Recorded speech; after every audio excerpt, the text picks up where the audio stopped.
Walk Two Moons, Chapter 9, The Message. On the way to Mary Lou's, Phoebe said, Mary Lou's family is not nearly as civilized as ours. In what way? I asked. Oh, you'll see, Phoebe said. Mary Lou Finney and Ben Finney were both in our class.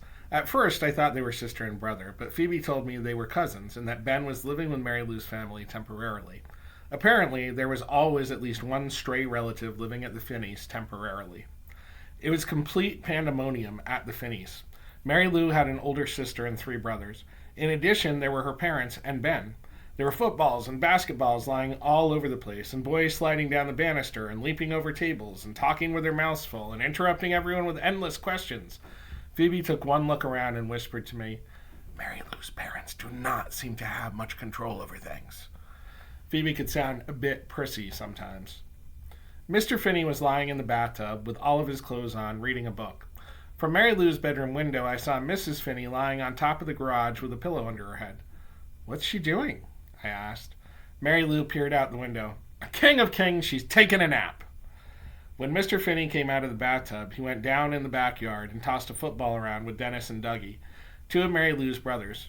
Mr. Finney shouted, Over here! And that away! And way to go! The previous weekend, we had a school sports day. Parents were watching their children show off, and there were even some events for the parents, too, such as the three-legged race and pass the grapefruit. My father could not come, but Mary Lou's parents were there, and so were Phoebe's. Phoebe had said, the games are a little childish sometimes, which is why my parents usually don't go or participate. Her parents stood on the sidelines that day, while Mr. and Mrs. Finney ran around shouting, Over here! And way to go!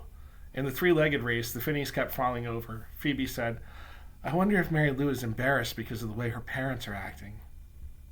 I didn't think it was embarrassing. I thought it was nice, but I didn't say so to Phoebe. I think that deep down Phoebe thought it was nice too, and she wished her own parents would act more like the Finneys. She couldn't admit this, though. And in a way, I liked this about Phoebe, that she tried to defend her family. On the day that Phoebe and I met the potential lunatic, and then went over to Mary Lou's, a couple other peculiar things happened. We were sitting on the floor of Mary Lou's room, and Phoebe was telling Mary Lou about the mysterious potential lunatic. Mary Lou's brothers, Dennis, Doug, and Tommy, kept dashing in and out of the room, leaping on the bed, and squirting us with squirt guns. Mary Lou's cousin Ben was lying on her bed, staring at me with his black eyes. They looked like two sparkly black discs set into big, round sockets. His dark eyelashes were long and feathery, casting shadows on his cheeks. I like your hair, he said to me. Can you sit on it? Yes, if I want. Ben picked up a piece of paper from Mary Lou's desk, lay back down on the bed, and drew a picture of a lizard-like creature with long black hair that, as it ran down the lizard's back and under its bottom, became a chair with legs. Underneath this, Ben had written, Salamander, sitting on her hair. Very amusing, Phoebe said. She left the room, and Mary Lou followed her. I turned around to hand the drawing back to Ben just as he leaned forward and mashed his lips into my collarbone. His lips rested there a moment. My nose was pressed into his hair, which smelled like grapefruit. Then he rolled off the bed, grabbed the drawing, and dashed out of the room. Did he actually kiss my collarbone? And if he did, why did he do that? Was the kiss supposed to land somewhere else, like on my mouth, for example? That was a chilling thought. Had I imagined it, maybe he merely brushed against me as he was rolling off the bed. On the way home from Mary Lou's that day, Phoebe said, Wasn't it, loud there? I didn't mind, I said. I was thinking of something my father once said to my mother. We'll fill the house up with children. We'll fill it right up to the brim. But they hadn't filled it up. It was just me and them, and then it was just me and my father. When we got back to Phoebe's house, her mother was lying on the couch, dabbing at her eyes with a tissue. Is something wrong? Phoebe asked. Oh, no, Mrs. Winterbottom said.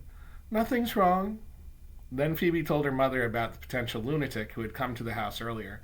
This news upset Mrs. Winterbottom. She wanted to know exactly what he had said, and what Phoebe said, and what he looked like, and how he acted, and how Phoebe acted, and on and on. At last, Mrs. Winterbottom said, I think we had better not mention this to your father. She reached forward as if to hug Phoebe, but Phoebe pulled away. Later, Phoebe said, "That's odd. Usually my mother tells my father absolutely everything. Maybe she's just trying to save you from getting into trouble for talking with a stranger." "I still don't like keeping secrets from him," Phoebe said. We walked out of her porch, and there, lying on the top step, was a white envelope.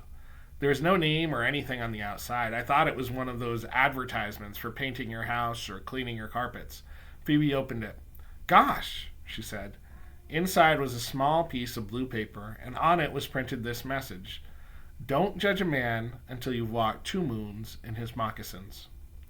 "What an odd thing," Phoebe said. When Phoebe showed the message to her mother, Mrs. Winterbottom clutched at her collar. "Who could it be for?" Mrs. Winterbottom asked. Mr. Winterbottom came in the back door carrying his golf clubs. "Look, George," Mrs. Winterbottom said. "Who could this be for?" "I couldn't really say," Mr. Winterbottom said.